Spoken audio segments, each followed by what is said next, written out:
संत रामपाल जी महाराज एक ऐसे महान संत जिन्होंने अपनी सतभक्ति, तत्व ज्ञान, करुणा और सेवा के बल पर समाज में नई मिसाल कायम की है। संत रामपाल जी महाराज की अगुवाई में उनके सभी सतलोक आश्रमों से समाज कल्याण के अद्भुत कार्यों ने समाज को सुनहरे भविष्य की एक नई उम्मीद दिखाई है। संत रामपाल जी महाराज से नाम दीक्षा लेने के बाद लाखों लोगों की लाइलाज बीमारियां जैसे कैंसर, एड्स आदि ठीक हुई। संत जी के ज्ञान से प्रेरित होकर उनके अनुयायियों ने लाखों यूनिट रक्तदान किया। संत जी ने लाखों बहन बेटियों का दहेज मुक्त विवाह करवाया।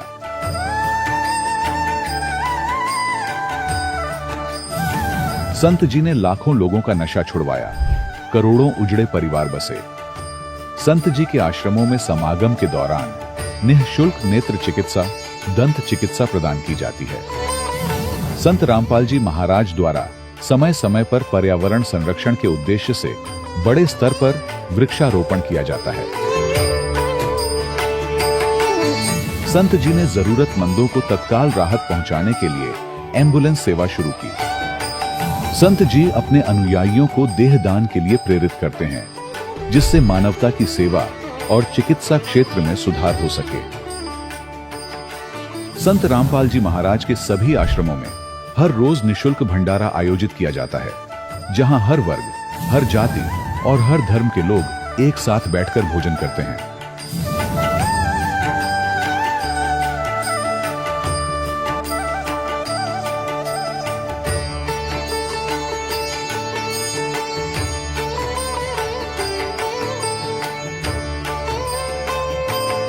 संत रामपाल जी महाराज के आश्रम में हजारों बुजुर्गों को सम्मान और प्यार के साथ जीवन जीने का अवसर मिलता है। उनके खाने, रहने और स्वास्थ्य की पूरी जिम्मेदारी संत रामपाल जी महाराज उठाते हैं। अनाथ बच्चों के लिए संत रामपाल जी महाराज के सभी आश्रम किसी वरदान से कम नहीं। यहाँ उन्हें शिक्षा, संस्कार और भविष्य के लिए बेहतर अवसर प्रदान किए जाते हैं। चाहे बाढ़ हो, भूकंप या महामारी, संत रामपाल जी महाराज और उनके अनुयायी हमेशा ही जरूरतमंदों के लिए सबसे आगे खड़े रहते हैं। कोविड महामारी के दौरान संत रामपाल जी महाराज के आश्रमों से करोड़ों लोगों के लिए भोजन, दवाइयां और जीवन रक्षक सामग्रियां उपलब्ध कराई गई। चाहे गरीब की मदद हो या किसी शोषित और पीड़ित वर्ग के हक और सम्मान की लड़ाई, संत रामपाल जी महाराज ने हमेशा ही उनकी दबी आवाज को सरकारों तक पहुंचाया है और उन्हें उचित न्याय दिलवाने में अहम भूमिका अदा की है। समाज में आध्यात्मिक और सामाजिक मूल्यों के प्रति जागरूकता लाने में संत रामपाल जी महाराज हर कदम पर मानवता के सच्चे सेवक साबित हुए हैं। संत रामपाल जी महाराज का जीवन हमें सिखाता है कि सच्ची सेवा वही है जो निस्वार्थ भाव से की जाए। आइए हम भी इस महान सेवा के कार्य में इस महान संत से जुड़ें और संत रामपाल जी महाराज से नाम दीक्षा लेकर अपने जीवन को धन्य बनाएं।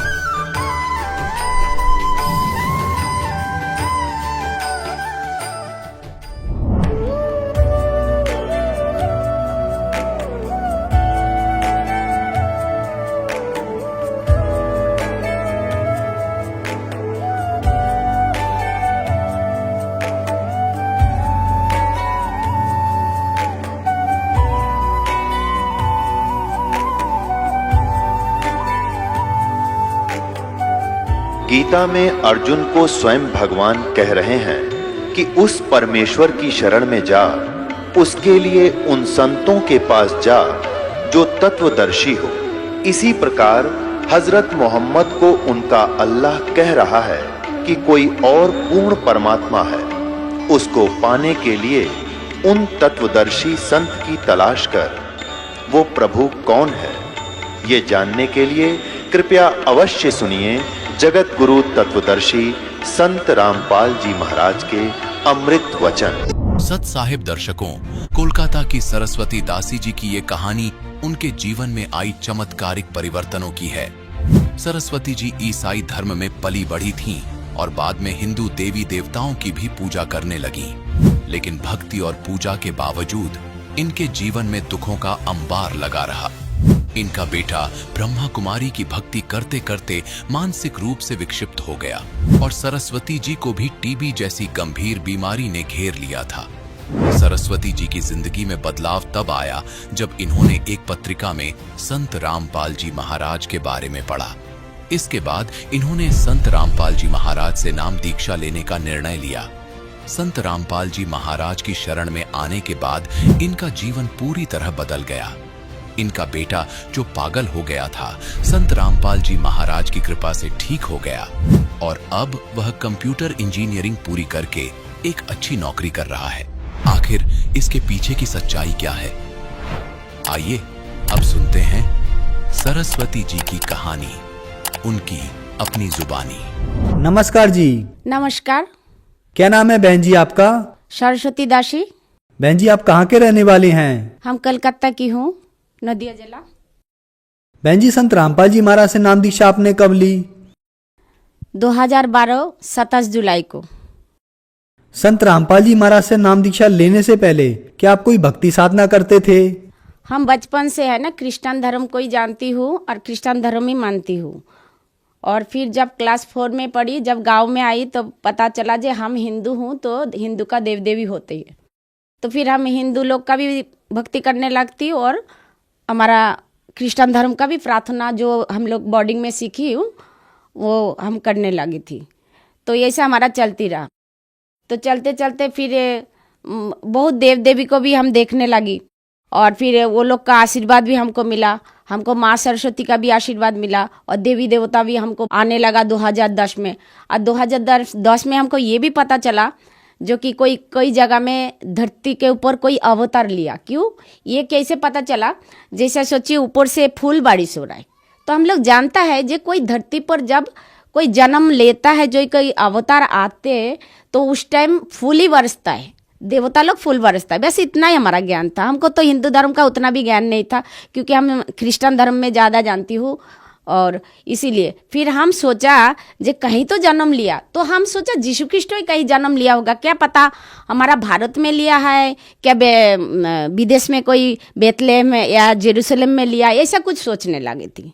बहन जी आपने बताया कि पहले आप ईसाई धर्म से थी, हिंदू देवी देवताओं की भी पूजा करते थे और उसके साथ में ईसाई धर्म के हिसाब से भी चलती थी। तो फिर इन सब भक्ति साधनाओं से आपको क्या क्या लाभ हुए?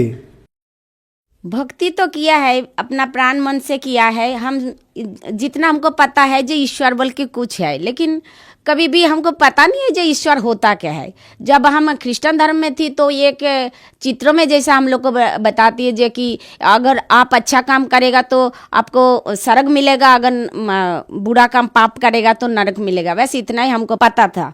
लेकिन हम भक्ति तो सभी करते हैं, सब जितना जानता है उतना करते। लेकिन क्या है, हमको तो कुछ लाभ तो मिला नहीं। उल्टा हमारा एक ब्रह्मा कुमारी का पंथ का कोई किताब पढ़ा था हमारा लड़का, तो वो तो और पागल हो गया क्योंकि वो ओम साधना करते करते उसका पूरा पता नहीं ब्रेन में बोलता है हमारा पूरा फूल हो गया। बुद्धि हमारे पास में और नहीं है, लेकिन इतना हम लोड नहीं ले सकता है। तो वो तो पूरा पागल हो गया। 5 दिन 6 दिन तक वो तो बात ही करते रहता, कभी बंद नहीं होता। इतना तकलीफ हमारा लड़का को हुआ और फिर हमारा आदमी भी अंधा हो गया। ऐसा मतलब भक्ति करते करते भी हमको ऐसा हुआ। लेकिन हम 2008 से हम गीता भी थोड़ा थोड़ा पढ़ने लगा। तो फिर पढ़ते पढ़ते हमको पता चला जो कृष्ण ही भगवान होगा। जब कृष्ण भगवान जी ने ज्ञान दे रहा है तो कृष्ण ही भगवान होगा। तो हम बोले चलो ये गीता तो बहुत अच्छा बात है, जो कि गीता में तो मनुष्यों के लिए बहुत कुछ बोला, तो कृष्ण से बड़ा कोई नहीं हुआ। तो हमको ये पता नहीं है जो भगवान असल में है कौन। तो ऐसा करते करते हम बहुत मतलब भक्ति करा, लेकिन फिर हमारा दुख तो कभी गया ही नहीं है, सिर्फ दुख ही हुआ। आदमी अंधा हो गया, बेटा हमारा पागल भी हो गया, तो कुछ तो होता नहीं है उसमें। फिर हमारा तो टीबी का बीमारी था, मरने का जैसा ही हो गया था हम। तो बहन जी आपने ईसाई धर्म को भी अपनाया, हिंदू धर्म के हिसाब से भी आपने भक्ति की, लेकिन इसके साथ साथ आपके बेटे ने ब्रह्म कुमारी की भी भक्ति की, फिर भी आपने दुख ही दुख देखे। आपके पति अंधे हो गए, आपके बेटे ने ब्रह्म कुमारी की भक्ति की, उससे आपका बेटा पागल हो गया, आपको भी टीबी की बीमारी हो गई। फिर आप संत रामपाल जी महाराज की शरण में कैसे आए? धर्मलोक नाम का एक पेपर आता है, साप्ताहिक पेपर। तो ये धर्मलोक का पेपर में हम छाट छाट के जो देवता को हमको अच्छा लगता, जो देवी को क्या क्या माने कैसा है वो हम डायरी में नोट करती। लेकिन एक दिन क्या किया, कबीर साहब का कोई कुछ बयान वो धर्मलोक में आया, तो हम वो भी हमको पता नहीं, हमको अच्छा लगा तो उनको भी नोट कर लिया। और जब उनको नोट कर लिया तो उसका दूसरा दिन एक भगत है ना, वो जैसा पंपलेट दिया, अवश्य जानिए बोल के, वहाँ पे 12 प्रश्न है, ब्रह्मा विष्णु का माता पिता कौन है, ऐसा करके 12 प्रश्न है। और फिर उसके नीचे में और लिखा है, अगर ये सब प्रश्न का उत्तर अगर आपको चाहिए तो आपको ज्ञान गंगा किताब पढ़ना पड़ेगा। तो हम, और फिर और भी एक जगह में लिखा हुआ है, जे सारे धर्म गुरु को अगर आध्यात्मिक का ज्ञान हो तो वो संत रामपाल जी महाराज से आध्यात्मिक चर्चा करें। तो हम संत रामपाल जी महाराज जी का नाम तो कभी सुना नहीं है, और संत क्या होता है उतना भी हमको उतना ज्ञान नहीं था।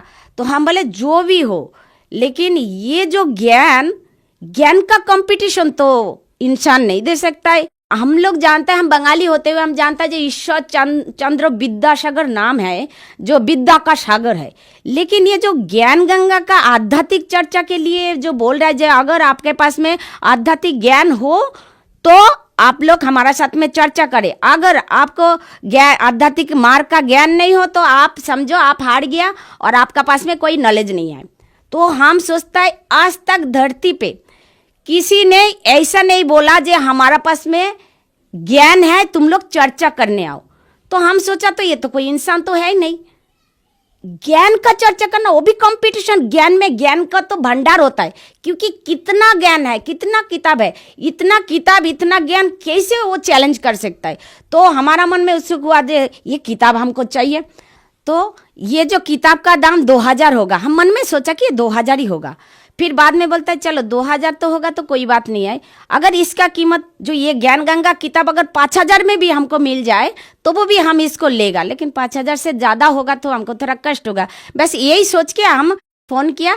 तो 20 दिन बाद वो मुफ्त में हमारा पास आया। जब हमारा पास आया तो हम भूमिका पढ़ा, भूमिका पढ़ते ही हमारा मन विचलित हो गया। तो हम जहाँ पे जिस मालिक का काम करता है वो मैनेजर था, हम उसको बोला जे आप हमको कोई कारण से, हम सोचा कैसे छुट्टी मांगूं, तो उसको हम बोला जे आप हमको 1 दिन के छुट्टी दीजिए, हम राजस्थान जाएगा, हमारा बेटी का बेटी हुआ, हम देखा नहीं है। तो उसने हमको 1 दिन का छुट्टी देने से भी मैंने वो कर दिया। फिर वो बोलता है हम राजस्थान से आएगा तब जाना। तो जिस दिन राजस्थान से आया तो हम सोचा अभी हम भाग जाओ, कहाँ पे भगवान है, हम भगवान को ढूंढने के लिए। तो उसके बाद क्या किया, वो बोलता कि जी अभी हम आया, अभी तुम छुट्टी मांग रहा है। तो हम डर लग गया, जो हमारा 3 बच्चा एमए बीएड कर रहा है, कंप्यूटर इंजीनियर कर रहा है, अगर ये हमको नौकरी से निकाल देगा तो हम क्या करूँ। तो दूसरा दिन फिर वो हमको छुट्टी नहीं दिया उस दिन। आज छुट्टी का बात तो बोला ही नहीं। फिर बाद में हम रात भर रोए यार, परमात्मा को बोला हे परमात्मा हम तुमको ढूंढ रहे, मांग रहे, तुम कहाँ पे हो, हमको तो छुट्टी नहीं दे रहा है, भगवान तुम ही कुछ कर सकता है। फिर वो दूसरा दिन वही मैनेजर, परमात्मा ने पता नहीं उनको क्या बोला, वो हमको 5 दिन का छुट्टी दिया। हम खुशी खुशी से चला गया। फिर हम जब गुरुजी के महिला आश्रम में जाकर बोला ये परमात्मा कहाँ पे थे, संत रामपाल जी को देखे इसे रोना आया, गाड़ी में बैठा तो गुरुजी परमात्मा संत रामपाल जी का फोटो देख के हमको सिर्फ रोना आ रहा है, जैसे लग रहा है कि इनको हम बहुत जन्म से ये हमारा पिताजी से भी ज्यादा अपना है और दुनिया में कोई अपना नहीं है। तब हम नाम लिया। बहन जी संत रामपाल जी से जब आपने नाम दीक्षा ली तो उसके बाद क्या आपको कोई लाभ भी प्राप्त हुए? हमको पहले तो लाभ है जो मनुष्य जन्म का जो दुर्लभ आध्यात्मिक ज्ञान, ये ज्ञान का लाभ हमको मिला। और जिंदगी में जो जितना टेंशन था और टेंशन उसी दिन से हमारा खत्म हो गया। हमको आज तक भी हमको टेंशन नहीं आता, ना हमको बीमार कोई दवाई खाना पड़ता है ना कुछ खाना पड़ता है। ये तो लाभ हुआ। और भी लाभ हुआ, जैसे हमको 2013 में हमारा नौकरी छूट गया, 1 साल तक हम घर में बैठा, हमारा हम सोचते हैं परमात्मा हमारा तो नौकरी छूट गया, अभी हम क्या खाओ, घर पे क्या खाओ। 50,000 था, अब लड़की को 50,000 में शादी भी नहीं दे सकता है। फिर एमए किया है, 13 में बोल रहा है जब माँ हमको अगर ये साल में अगर आप हमको बीएड नहीं कराया तो अगर आप दूसरा साल करेगा ना तो 2 साल का कोर्स करना पड़ेगा, तो आपके लिए भारी पड़ जाएगा। तो हम बोले हमको कुछ पता नहीं है, अगर तेरे को जो मांगना है तू परमत सदगुरु रामपाल जी महाराज से मांग ले, क्योंकि ये तो असंभव काम को संभव करने वाला वही है। तो हमारा लड़की ने दिया जलाया, दिया जला के वो भी प्रार्थना किया और हम भी प्रार्थना किया। हम बोला हे परमात्मा ये तो हमारा बस का नहीं, हमारा पास में सिर्फ 50,000 है, अब 3 लाख रुपया बीएड करने में लगेगा, उसके बाद उसका 1 साल का पूरा खर्चा, ये तो हमारा से नहीं हुआ। लेकिन परमात्मा ने, संत रामपाल जी ने ये किया, उसी दिन ही हमारा लड़का ने एक पेपर लाया। सब जगह में 3-3 लाख रुपया लग रहा था। पेपर आने के बाद वो पेपर में लिखा है कि 80,000 रुपया देना पड़ेगा। तो हमारा थोड़ा हिम्मत हुआ जे, लेकिन कहाँ पे बीएड करना पड़ेगा? त्रिपुरा। तो उसके बाद फिर अब कैसे जाऊँ? फिर बाद में वहाँ पे जाने में ही 3-4 दिन 5 दिन लग सकता है ट्रेन में अगर जाए। तो हम बोला कि प्लेन में तो कभी गया नहीं है, तो हम बोला जे ठीक है जा, प्लेन का टिकट के बिना तो वहाँ पे जा नहीं पाएगा, तो प्लेन का टिकट काटने जा। और फिर हमारा लड़की वहाँ पे 3 लाख रुपया जहाँ पे लगता है वहाँ पे 80,000 में ही वो बीएड करने के लिए 1 साल का कोर्स ने परमात्मा ने हमको वही उसी टाइम में हमको बीएड कराने के लिए लड़की को भेज दिया। और लाभ जैसा 1 साल तक हमारा पास में तो 50,000 वो भी हम खर्चा नहीं किया। तो हम परमात्मा को बोला परमात्मा हम क्या खाएगा, तो जितना पैसा थोड़ा बहुत था हम मिट्टी बेचा था 2-3 हज़ार रुपया में, तो वो क्योंकि हमारा घर में चावल का और तेल का पैसा था इसीलिए ज़्यादा नहीं लगता। लेकिन हम 3,000 ख़त्म होते होते हम सोचता जो कि परमात्मा अभी क्या करेगा, ये 3,000 खत्म हो जाएगा। तो परमात्मा ने पता नहीं कोई जगह में, कोई बैग में, कोई जगह में नया नया नोट रख देता। तो ऐसा करके 1 साल में हमारा घर में इनकम करने वाला सिर्फ मैं ही थी, हमारा 3 बच्चा और एक अंधा पति। तो तीनों माने ये चारों को और हमको कैसे खिलाए ये तो हमको पता नहीं है, तो परमात्मा का ही लीला है। ये संत रामपाल जी महाराज जी का ही कृपा है, इसके बिना तो 1 साल हमको कौन बैठा के खिलाता। हमारा लड़का ब्रह्मा कुमारी में भक्ति करते करते पागल हो गया था।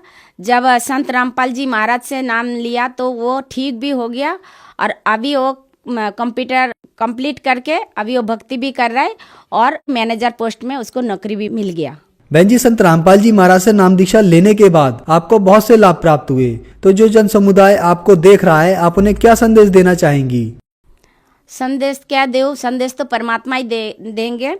सिर्फ हम प्रार्थना करके यही बोल सकती हूँ, जो कि धरती पर अवतार लिया हो स्वयं परमात्मा, तो स्वयं परमात्मा से जो लाभ मिलता है वो देव देवी से तो नहीं मिलेगा। इसीलिए जे आप लोग को अपना दुर्लभ मानव जन्म को गवाए मत देना, और संत रामपाल जी महाराज का पास में आके अपना कल्याण और मोक्ष कराइए। धन्यवाद जी। सत्सय दर्शकों, अभी आपने सुने संत रामपाल जी महाराज से दीक्षा प्राप्त करके सुखी हुए भक्त के अनुभव। अब देखिए जगत गुरु तत्वदर्शी संत रामपाल जी महाराज के मंगल प्रवचन। पुण्यात्माओं, आज हम इस योग्य कर दिए परमात्मा ने कि हम इन सदग्रंथों को अब स्वयं देखेंगे। इस दास ने इन सदग्रंथों का गहन निरीक्षण किया, अध्ययन किया, तो उसमें क्या पाया कि हमारे जितने भी धर्मगुरु, हिंदू धर्म के धर्मगुरु, ऋषि, महर्षि, ये मंडलेश्वर, महंत, संत, ये सभी लोक वेद सुना रहे हैं, दंत कथा सुनाया करते हैं। इनके पास शास्त्र अनुकूल ज्ञान नहीं है। ये वेदों, गीता और पुराणों के विपरीत ज्ञान हमें दे रहे हैं, और नाम इन्हीं सदग्रंथों का ले रहे हैं। जो टीचर, जो अध्यापक आउट ऑफ सिलेबस पढ़ाता है, पाठ्यक्रम से हटकर ज्ञान देता है, वो अध्यापक ठीक नहीं, वो शत्रु है उन विद्यार्थियों का। और यही कारण रहा पुण्यात्माओं, शास्त्र विधि को त्याग कर मनमाना आचरण करवा कर इन हमारे धर्म गुरुओं ने, हमारे सभी पूर्वज भूत बनवा दिए, 84 लाख योनियों में डलवा दिए, और फिर उनके लिए यत्न बताते हैं, श्राद्ध निकाल दो, पिंड भरवा दो, ये क्रियाएं कर दो, जो कि गीता जी के विरुद्ध है। श्रीमद् भगवत गीता अध्याय नंबर 9 श्लोक नंबर 25 में कहा है कि जो भूत पूजते हैं वो भूतों को प्राप्त होंगे। ये श्राद्ध निकालना, पिंड भरवाना, 13वीं करना और अस्थि प्रवाह करना, गति कराने के अर्थ, तो ये सब भूत पूजाएं हैं। इनके करने वाले भी भूत ही बनेंगे। देवताओं की पूजा करने वाले देवताओं को प्राप्त होंगे, पितरों की पूजा करने वाले पितर बन जाएंगे। गीता ज्ञानदाता कहता है कि मेरी भक्ति करने वाला मुझे प्राप्त होगा। तो हमने भगवान की भक्ति त्याग कर ये भूत पूजा शुरू कर दी, श्राद्ध आदि निकालना, जिस कारण से हम शास्त्रीय विधि त्याग का मनमाना आचरण करते रहे और महान कष्ट को उठाते रहे। अपनात्मा अध्यापक किसे कहते हैं, टीचर किसे कहते हैं? अध्यापक अपने जॉब का मास्टर होता है, उसको टीचर बोलते हैं, अध्यापक कहते हैं, मास्टर कहते हैं। जो जिन धर्म गुरुओं को समाज ने खुली छुट्टी दे दी कि तुम सदग्रंथ पढ़ो और हमें सुनाओ, और हमें वो परमात्मा का ज्ञान जो सदग्रंथों में विद्यमान वो बताओ, उनको फ्री कर दिया, उनको दक्षिणा देनी शुरू कर दी कि अपना निर्वाह भी करते रहो दक्षिणा से, और फ्री हो तुम, पढ़ो अच्छी तरह इन सदग्रंथों को और हमें बताओ। तो उन्होंने, हमारे धर्म गुरुओं ने सदग्रंथों को पढ़ा अवश्य और इनको कंठस्थ याद भी कर लिया संस्कृत भाषा में, लेकिन इनको वेदों, गीता और पुराणों का कख भी पता नहीं। इन आचार्यों को और इन शंकराचार्यों को, इनको अध्यात्म ज्ञान नहीं। इनको तो ज्ञान होगा कहाँ से? जिन भगवानों को ये पूजते हमारे आचार्य और धर्म शंकराचार्य, और हमें उन्हीं को पूजने की सलाह देते हैं कि ये भगवान हैं। कौन? श्री ब्रह्मा, श्री विष्णु, श्री शंकर भगवान आदि, और इनको ये परमात्मा बताते हैं, भगवान बताते हैं, ईश बताते हैं, और इनकी पूजा स्वयं भी करते, हमें भी करने की सलाह देते हैं। तो इन भगवानों को अध्यात्म ज्ञान नहीं, श्री विष्णु को, श्री ब्रह्मा को, श्री शंकर को। तो हमारे धर्म गुरुओं को, शंकराचार्यों को, आचार्यों को ज्ञान कहाँ से होगा? अपनात्मा इस कंसेप्ट को क्लियर करने के लिए कि इन भगवानों को भी ज्ञान नहीं, श्री विष्णु जी को, श्री ब्रह्मा, श्री शंकर जी को, और दुर्गा को भी कंप्लीट ज्ञान नहीं, श्री देवी जी को भी, और ब्रह्म, इस जिसको ये परम ब्रह्म बोलते हैं, ये है तो ब्रह्म सरपुरुष, इसको भी कंप्लीट ज्ञान नहीं। अपने आत्माओं ये बड़ा विवाद का विषय बन जाएगा यदि इस वाक्य को यहीं छोड़ दिया और प्रमाण ना दिखाए। प्रथम तो आपको 19 पुराणों में आप ये दास दिखाएगा कि ब्रह्मा और विष्णु और शंकर ये भगवान नहीं है, ये ईश नहीं है, और ये हमें हमारे धर्मगुरु शंकराचार्य और आचार्य ये मंडलेश्वर ये कहते ये भगवान है। तो इन्होंने हमारे साथ कितना धोखा किया है। प्रथम तो ये दिखाते हैं कि श्री विष्णु, श्री ब्रह्मा और श्री शंकर जी को, और सतयुग से लेकर आज तक के ब्राह्मणों को, ये शंकराचार्य और आचार्य सारे ब्राह्मण ही है। ब्राह्मण पुण्यात्माओं को जाति सूचक नहीं है। ब्राह्मण वो व्यक्ति है जो अध्यापक पद पर विराजमान है, जो उस कर्म को कर रहा है। जैसे 4 वर्ण बनाए, ब्राह्मण, वैश्य, अक्षत्रिय और शूद्र। अपने आत्माओं, जैसे आज कोई ब्राह्मण का लड़का और मिलिट्री में वो भर्ती है, फौज में, तो वो ब्राह्मण वर्ण में अवश्य है, लेकिन वो ब्राह्मण कर्म नहीं, वो तो क्षत्रिय है। ऐसे ही कोई वैश्य का पुत्र लड़का मिलिट्री में भर्ती है, तो वर्ण वैश्य अवश्य है उसका, लेकिन कर्म वैश्य नहीं है। इसी प्रकार अन्य समझे, कोई शूद्र का लड़का और मिलिट्री में भर्ती है तो वो अक्षत्रिय है, शूद्र वर्ण में अवश्य जन्मा है। तो कर्म से ही ये क्रियाएं और ये जाति बनी है।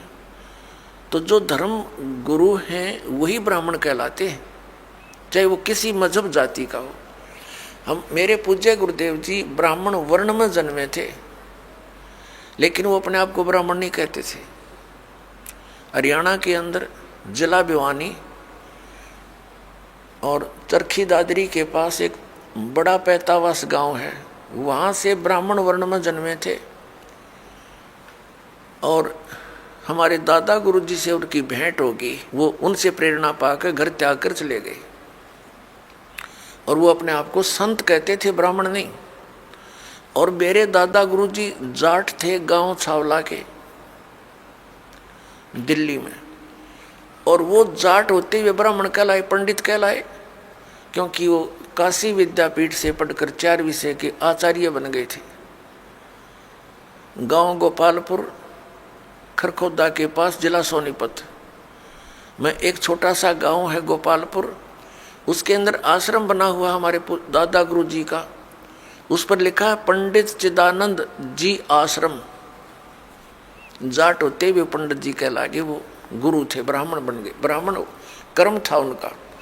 तो पुण्यात्माओं, ये जो ब्राह्मण वर्ग में है, ऋषि महर्षि, ये ब्राह्मण कर्म करने वालों पर ही समझो अप्लीकेबल है। दास के ये जो ज्ञान है, वचन है, अन्य पर नहीं। तो अब सबसे पहले आपको दिखाते हैं कितना ज्ञान था ब्रह्मा विष्णु महेश को, और कितना ज्ञान था इस सतयुग से लेकर आज तक के ब्राह्मण गुरुओं को। आपके रूबरू कराते उन्हीं पवित्र सदग्रंथों। पुण्यात्माओं, परमात्मा का पाना बहुत ही आसान है, मोक्ष भी बहुत ही सिंपल है, क्योंकि यह साधना बहुत सीधी सादी है। हमें ज्ञान न होने से हमारे कोई इन्होंने गलत मार्गदर्शन कर दिया, जिस कारण से हम परमात्मा नहीं प्राप्त कर सके, मोक्ष प्राप्ति नहीं हुई। सबसे पहले आप जी को श्रीमद् देवी भागवत से ये प्रमाणित किया जाएगा कि श्री विष्णु जी को, श्री ब्रह्मा जी को, व्यास जी को, नारद जी को ये कितना ज्ञान था, ये देखना। श्रीमद् देवी भागवत, सचित्र मोटा टाइप, केवल हिंदी, गीता प्रेस गोरखपुर से प्रकाशित। श्रीमद् देवी भागवत, संपादक हनुमान प्रसाद पोदार, चिमनलाल गोस्वामी।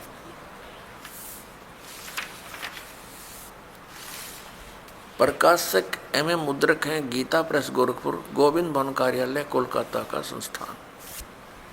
ये इनके फैक्स और फोन नंबर है।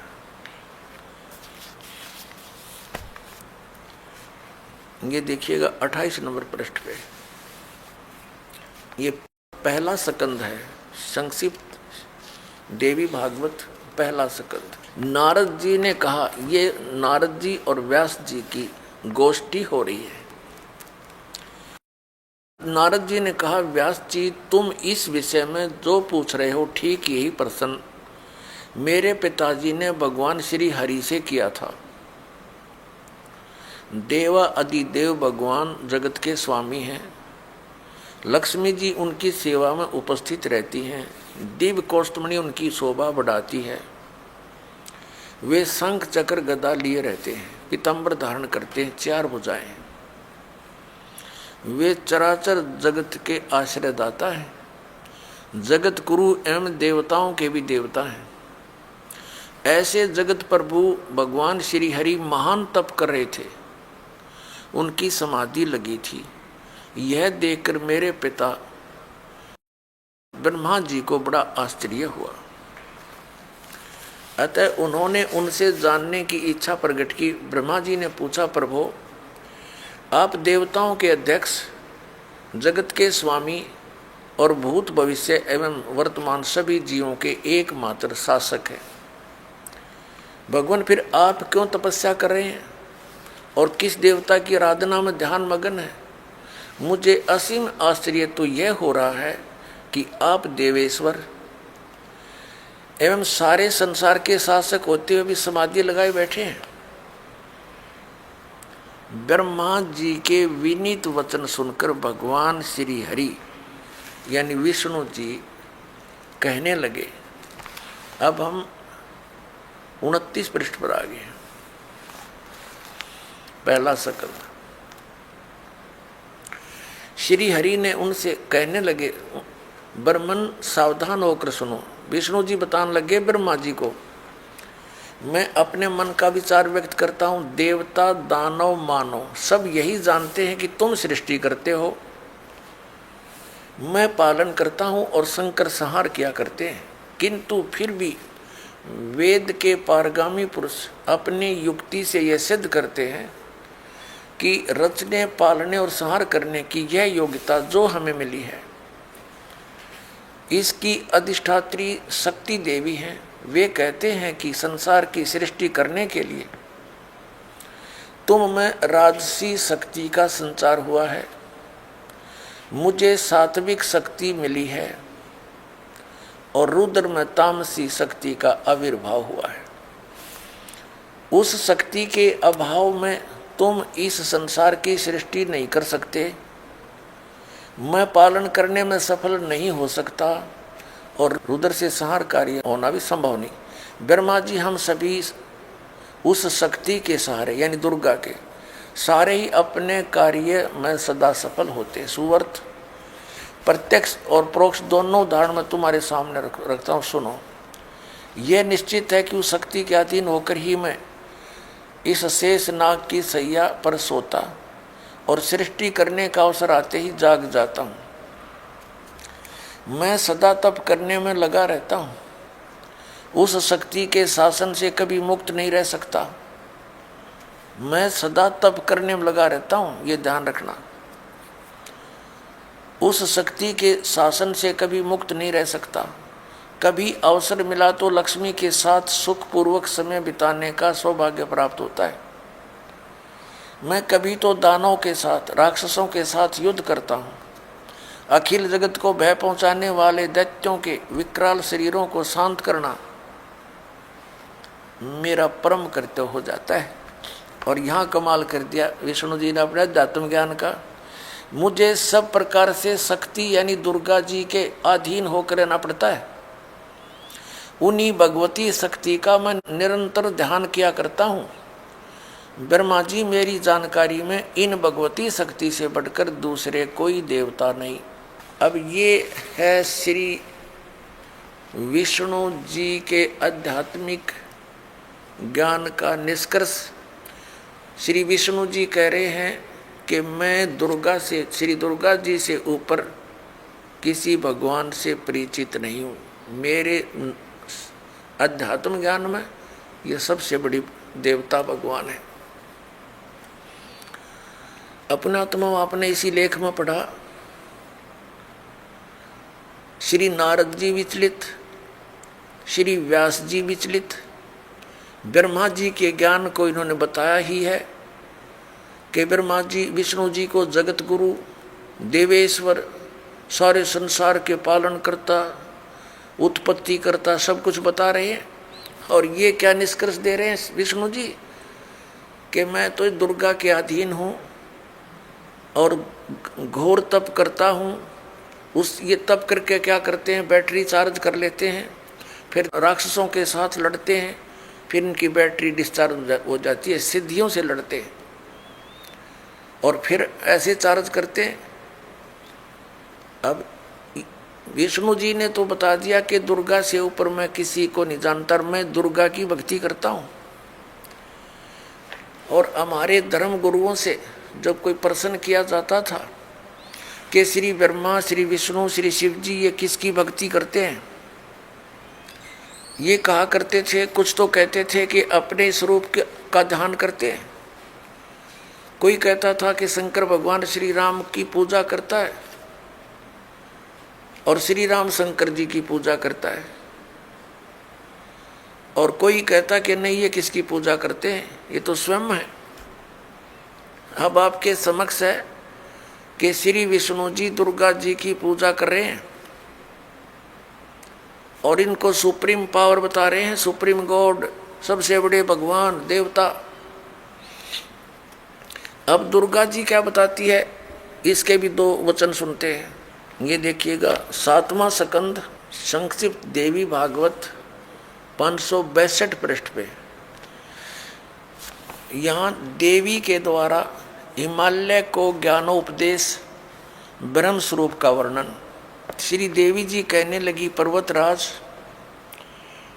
अब मैं तुझे ब्रह्म के बारे में जानकारी, पहले तो इसने अपने बारे में बताया, लेकिन फिर कहती नहीं, उस ब्रह्म का क्या स्वरूप है यह बतलाया जाता है, जो प्रकाश रूप सबके अत्यंत समीप में स्थित हृदय रूप गुहा में स्थित होने के कारण गुहाचर नाम से प्रसिद्ध है और महान पद अर्थात परम प्राप्य है।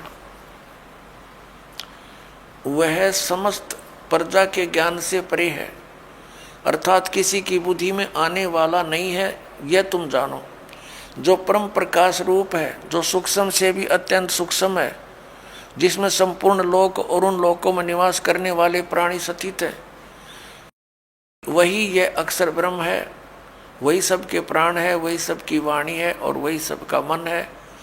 वह यह परम सत्य और अमृत अविनाशी। हम 563 पृष्ठ पा रहे हैं, 7वां स्कंद पढ़ रहे हैं। वह अमृत अविनाशी तत्व है, सौम्य।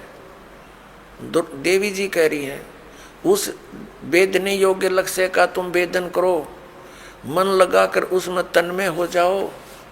सौम्य उपनिषद में कथित महान अस्त्र रूप धनुष लेकर उस पर उपासना द्वारा तीक्ष्ण किया हुआ बाण संधान करो और फिर भावानुगत चित्त के द्वारा उस बाण को खींचकर उस अक्षर रूप ब्रह्म को ही लक्ष्य बनाकर वेदन करो। प्रणव माने ओम धनुष है, जीवात्मा बाण है और ब्रह्म को उसका लक्ष्य कहा जाता है। अब इसमें क्या कहा है, श्री देवी जी कह रही है हिमालय राजा को कि आत्म मनुष्य को चाहिए ओम नाम का जाप करे और ब्रह्म पाने का उद्देश्य रखे। इतनी सी बात और कुछ नहीं। आगे देखो, इसी में फिर हम यहाँ आ जाते हैं नीचे। उस एकमात्र परमात्मा को ही जाने, दूसरी सब बातों को छोड़ दे। अब देवी जी दुर्गा जी अपनी साधना को भी कहती है वो भी छोड़ दो, केवल एक उसी परमात्मा की भक्ति करो। यही अमृत रूप परमात्मा के पास पहुंचाने वाला पुल है। संसार समुद्र से पार होकर अमृत स्वरूप परमात्मा को प्राप्त कराने का यही सुलभ साधन है। यह कहा कि इस आत्मा का ओम के जप के साथ ध्यान करो, इससे अज्ञान में अंधकार से सर्वथा परे और संसार समुद्र से पार जो ब्रह्म है उसको पा जाओगे, तुम्हारा कल्याण हो। वो कहाँ रहता है? हम 563 पढ़ रहे हैं। वह यह सब का आत्मा ब्रह्मलोक रूप दिव्य आकाश में स्थित है। वह ब्रह्मलोक में रहता है, इसका सीधा सा अर्थ है। अपने आत्मा, ये तो अध्यात्म ज्ञान हो गया दुर्गा जी का। ये क्या बता रही हैं? श्री देवी जी कह रही हिमालय राजा को कि और सब पूजाएं त्याग दे, केवल एक ब्रह्म की पूजा कर, उसका ओम नाम है। उस साधना से तू ब्रह्मलोक को प्राप्त होगा। अपने आत्मा श्री मद भगवत गीता जी का ज्ञान ब्रह्म ने ही दिया, श्री कृष्ण जी में प्रवेश करके। अब वो ब्रह्म क्या बोलता है? श्रीमद् भगवत गीता अध्याय नंबर 8 के श्लोक नंबर 13 में कहता है कि ओम इति एकाक्षरम। ये देखिएगा,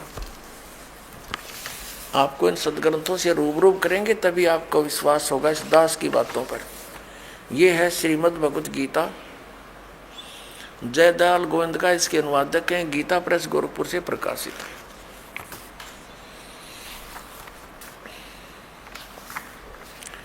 अध्याय नंबर 8 के श्लोक नंबर आपको 13 दिखाते हैं। अध्याय नंबर 8 श्रीमद् भगवत गीता, और यहां देखो 13वां श्लोक, ये 13वां श्लोक है। ओम इति एकाक्षरम ब्रह्म व्यवहारन माम अनुसमरण ये प्रयाति तजंदेहम स याति परमाम गतिम। अब गीता ज्ञान दाता ब्रह्म है, ये कहता कि माम ब्रह्म, मुझ ब्रह्म का ओम इति एकाक्षरम, ये ओम यह एक अक्षर है, व्यवहारन अनुसमरण उच्चारण करके सुमन करता हुआ, ये प्रयाति तजंदेहम जो शरीर छोड़कर जाता है, स याति परमाम गतिम वो परम गति को प्राप्त होता है, जो ओम से मिलने वाली परम गति है। वो क्या है? वो श्री देवी जी ने स्पष्ट कर दिया कि ब्रह्मलोक प्राप्ति होगी। गीता जी अध्याय नंबर 8 के श्लोक नंबर 16 में स्पष्ट किया है कि ब्रह्मलोक पर्यंत ये सभी लोग पुनरावर्ती में हैं, यानी वहाँ गए हुए प्राणी भी लौटकर संसार में आते हैं, जन्म मृत्यु समाप्त नहीं होती। ये देखिएगा, अध्याय नंबर 8 ही पढ़ रहे हैं हम श्रीमद् भगवत गीता का, और ये 16 नंबर है। हे अर्जुन, ब्रह्मलोक पर्यंत सब लोग पुनरावर्ती में हैं। अब पुनरावर्ती का इन्होंने यहाँ पर विश्लेषण किया सटार से, अर्थात जिनको प्राप्त होकर पीछे संसार में आना पड़े, ऐसे पुनरावर्ती इसको कहते हैं। अपने आत्माओं, अब ये ब्रह्म क्या बताता है? गीता जी अध्याय नंबर 4 के श्लोक नंबर 5 और से 9 तक ये क्या कहता है कि अर्जुन तेरे और मेरे बहुत जन्म हो चुके हैं, तो नहीं जानता मैं जानता। श्रीमद् भगवत गीता अध्याय नंबर 2 के श्लोक नंबर 12 में भी ये यही स्पष्ट करता है कि अर्जुन तू और मैं और ये राजा लोग पहले भी जन्मे थे, आगे भी जन्म होगा, ये ना सोच के हम वर्तमान में ही हैं। और गीता जी अध्याय नंबर 10 के श्लोक नंबर 2 में ये खुद कहता है कि मेरी उत्पत्ति को ये देवता लोग, ऋषि लोग ये नहीं जानते, क्योंकि ये मुझसे उत्पन्न हुए हैं। अब ये ब्रह्म जो है इसको सरपुरुष भी कहते हैं, और कबीर परमेश्वर जी ने इसको काल भगवान कहा है, और इसने खुद गीता जी अध्याय नंबर 11 के श्लोक नंबर 32 में स्वीकारा है कि मैं काल हूँ अर्जुन, और अब प्रवृत्त हुआ। तो ये काल जो है ये गीता जी का ज्ञान दे रहा श्री कृष्ण जी में प्रवेश करके। श्री कृष्ण जी को तो पता ही नहीं मैंने गीता में बोला क्या था। पुण्यात्माओं, इस दास के वचन आपको सारे उठ पटांग से लागेंगे एक बार तो, लेकिन धैर्य से सुनते रहना, प्रमाण देखोगे गदगद हो जाओगे, दांतों तो उंगली दबाओगे कि बैठा बैठा दिया हमारे आचार्य और शंकराचार्यों ने सारा गलत ज्ञान सुना के। कख भी नहीं पता इन आचार्यों शंकराचार्यों, हमारे हिंदू धर्म के गुरुओं को आज तक, ऋषि में ऋषियों को सतयुग से लेकर आज तक इनको कख भी पता नहीं वेदों और गीता का। अब आपको दिखाते हैं अध्याय नंबर 2 श्रीमद् भगवत गीता श्लोक नंबर 12। न तो ऐसा ही है कि मैं किसी काल में नहीं था, अथवा तू नहीं था, अथवा ये राजा लोग नहीं थे,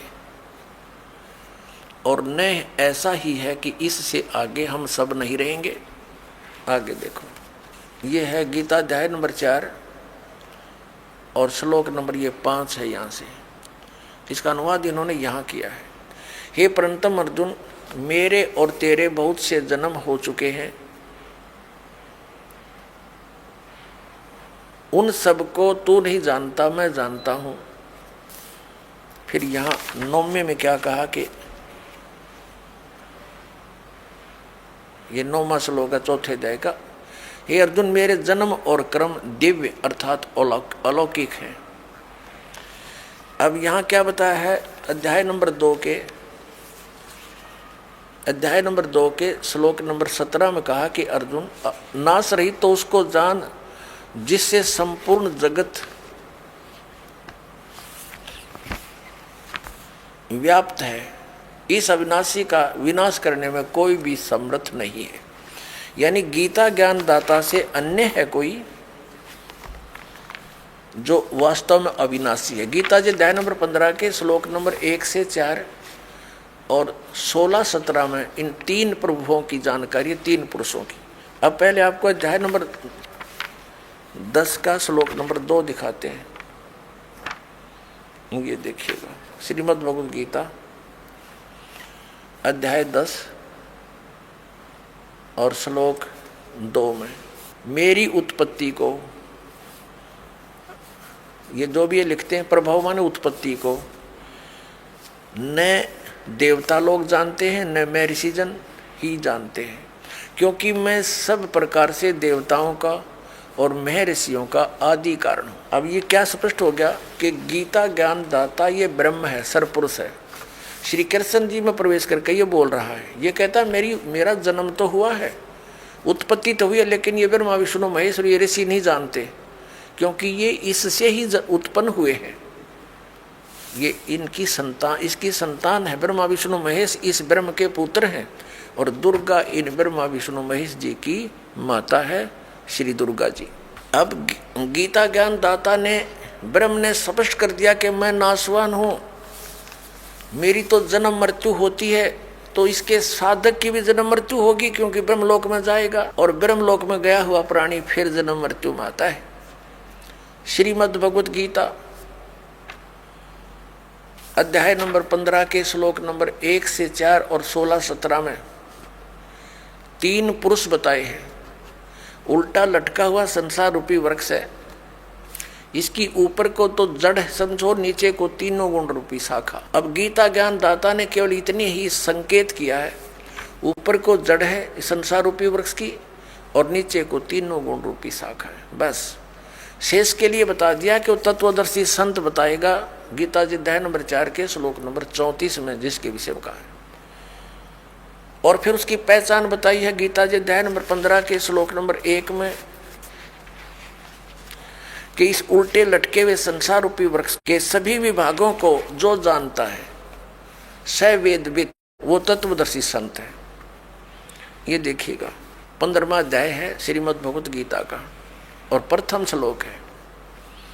इसमें लिखा है कि ऊर्ध्व मूलम, ऊपर को मूल, अधः शाखम, नीचे को शाखा, अश्वत्थम प्राहु अव्यम,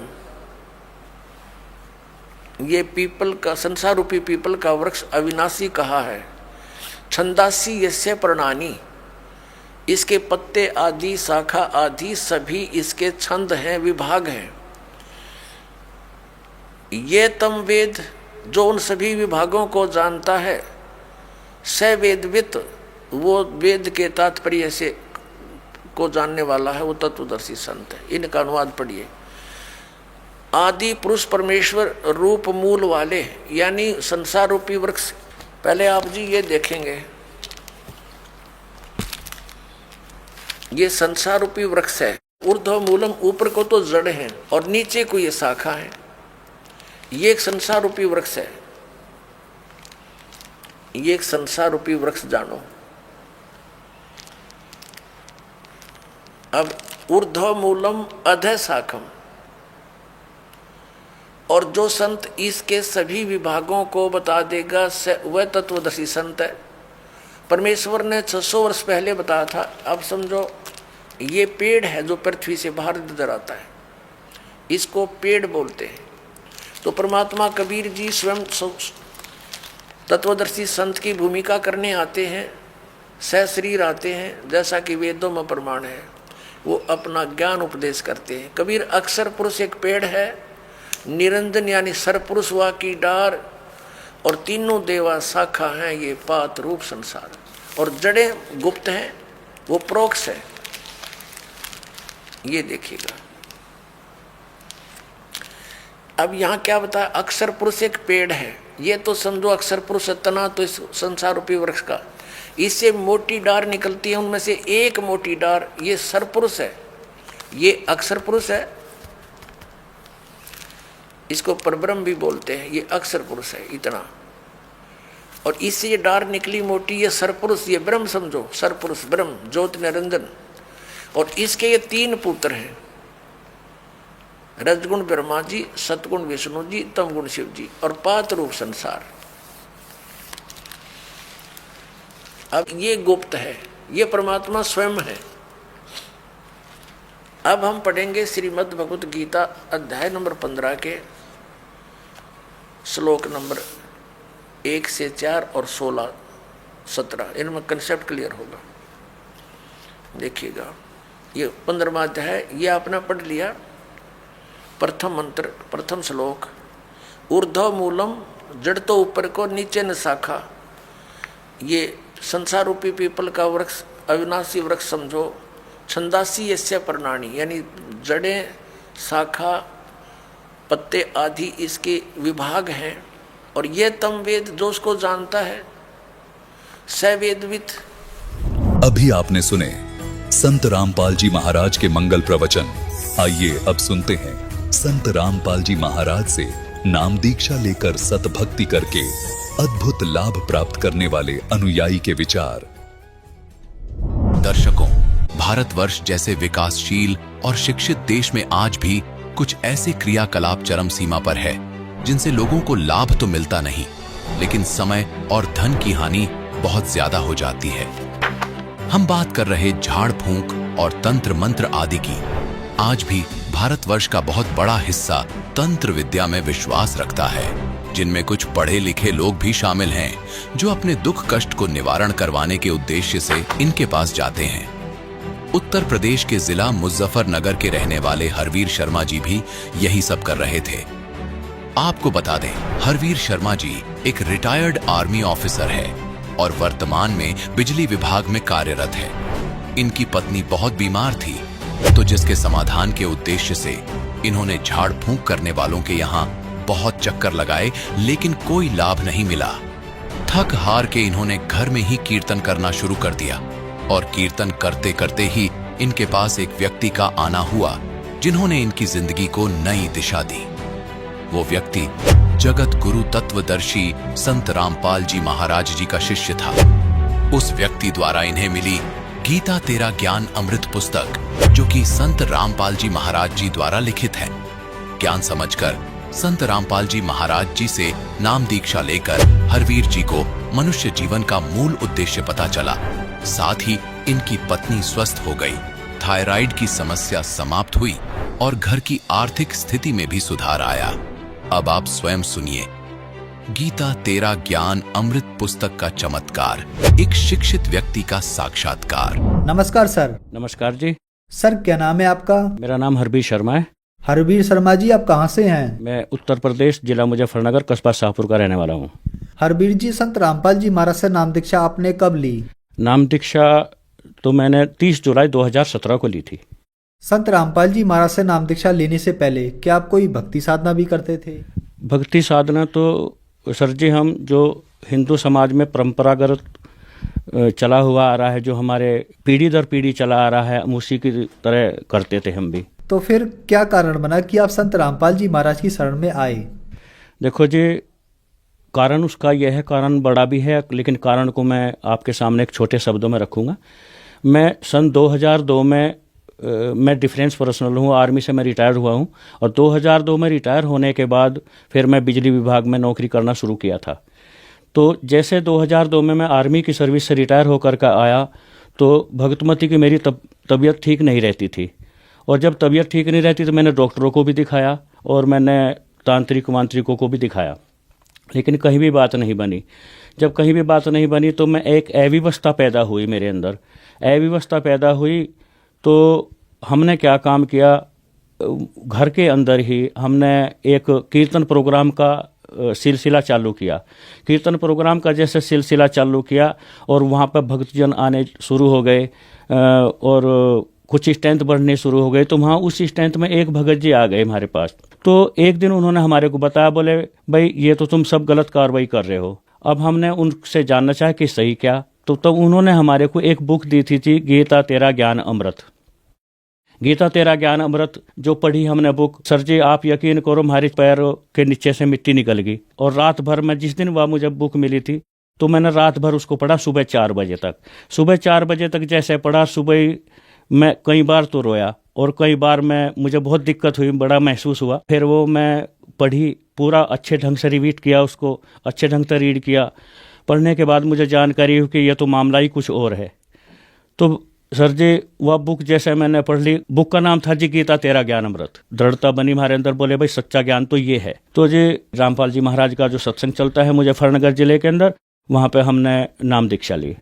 सर, संत रामपाल जी महाराज से नाम दीक्षा लेने के बाद क्या आपको कुछ लाभ भी प्राप्त हुए? जी लाभ तो ये हुआ सर जी कि सबसे बड़ा लाभ तो मेरा ये हुआ कि सतयुग से लगा करके अब तक जो ऋषि महर्षि थे 1,000 साल तपस्या करके चले गए, उनको मोक्ष मार्ग नहीं मिला। और हमारे को आज मोक्ष मार्ग की जानकारी हुई। मनुष्य जन्म का औचित्य क्या है, मनुष्य जन्म के औचित्य के बारे में मुझे जानकारी हुई। ये हमारे को लाभ हुआ सबसे बड़ा तो। और जो बीबी की मेरे सामने परेशानी थी, हमने 30 जुलाई 2017 में ही नाम दीक्षा ली थी, तो तब से बीबी ठीक है। परेशानी ये थी, ये कभी भी ठीक नहीं रहती थी, हायरी होती रहती थी इसको। और ये जो है शारीरिक पोजीशन इसकी, कहीं सूजन, कहीं सिर में दर्द, कहीं पैर में दर्द, यही होता रहता था। थायराइड की भी परेशानी थी इसके सामने, और भी इसको पता नहीं क्या क्या होता रहता था। मैं इस बात से बहुत परेशान था। जब से शादी हुई जब से ये चल रहा था, लेकिन अब ये पिछले 3-4 साल हो गए, 3-4 सालों से बिल्कुल सही है। ये आर्थिक स्थिति मेरी ठीक है जी, परमात्मा ने मुझे पहले से ही ठीक ठाक करके लेकर चल रहे हैं। और मैं कभी भी जीवन में सर जी ये मेरा नियम रहा है कि कभी भी मैं झूठ नहीं बोला, कभी गलत काम नहीं करे, कभी चोरी जारी नहीं किया। ये काम मेरे से बहुत दूर रहे। परमात्मा ने मुझे इन चीज़ों के बारे में पहले से ही बचा करके रखा। सर, संत रामपाल जी महाराज से नाम दीक्षा लेने के बाद आपको बहुत सारे लाभ प्राप्त हुए। आप आर्मी से रिटायर्ड ऑफिसर के साथ साथ एक एजुकेटेड पर्सन भी हैं। हमारे चैनल के दर्शक कुछ मुख्य प्रश्न करते हैं, उनमें से एक प्रश्न यह भी है कि संत रामपाल जी महाराज के अनुयायी उनसे अंधश्रद्धा के तहत जुड़ते हैं। सर, ये बातें कहाँ तक सही हैं? देखो जी, जितना भी अंधश्रद्धा और श्रद्धा की भक्ति है, जो अब से पहले हम जुड़े हुए थे वो थी अंधश्रद्धा भक्ति। लेकिन अब जो जुड़े हैं हम पवित्र सदग्रंथों के आधार पर, संत रामपाल जी महाराज जो हमारे को सच्चा ज्ञान बता रहे हैं, वो पूर्ण परमात्मा के आधार पर पूर्ण परमात्मा की जानकारी दे रहे हैं। पूर्ण परमात्मा कौन है, कहाँ पर विराजमान है, किस विधि से मिलेंगे, कैसे हमारे को मोक्ष मिलेगी, ये सारा विधान, सारा मोक्ष मार्ग संत रामपाल जी महाराज के पास सेफ है, सुरक्षित है। उसकी जानकारी लेनी पड़ेगी हमारे को, तब हमारा मोक्ष होगा।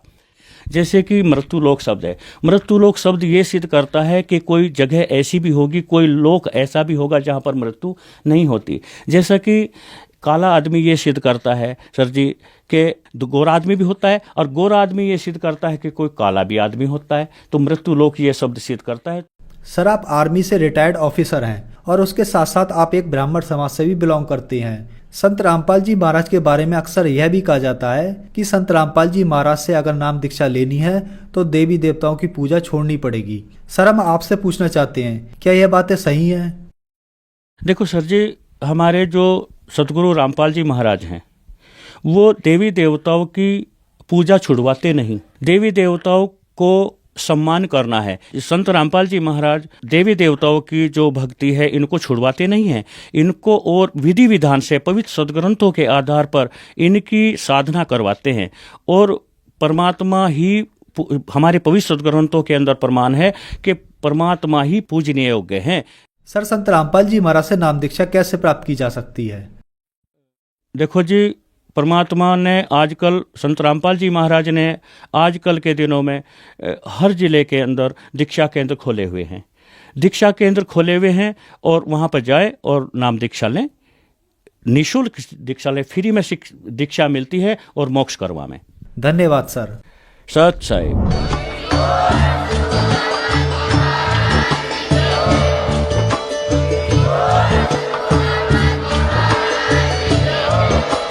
आप सुन रहे थे जगत गुरु तत्वदर्शी संत रामपाल जी महाराज जी के मंगल प्रवचन। अधिक जानकारी के लिए विजिट कीजिए हमारी वेबसाइट www.jagatgururampalji.org। संत रामपाल जी महाराज जी के शुभ आशीर्वाद से पूरे विश्व भर में 500 से भी ज्यादा नाम दीक्षा केंद्र हैं, जिन पर संत रामपाल जी महाराज जी द्वारा ऑनलाइन निशुल्क नाम दीक्षा दी जा रही है। अपने नजदीकी नाम दीक्षा केंद्र का पता करने के लिए संपर्क करें 8222880541।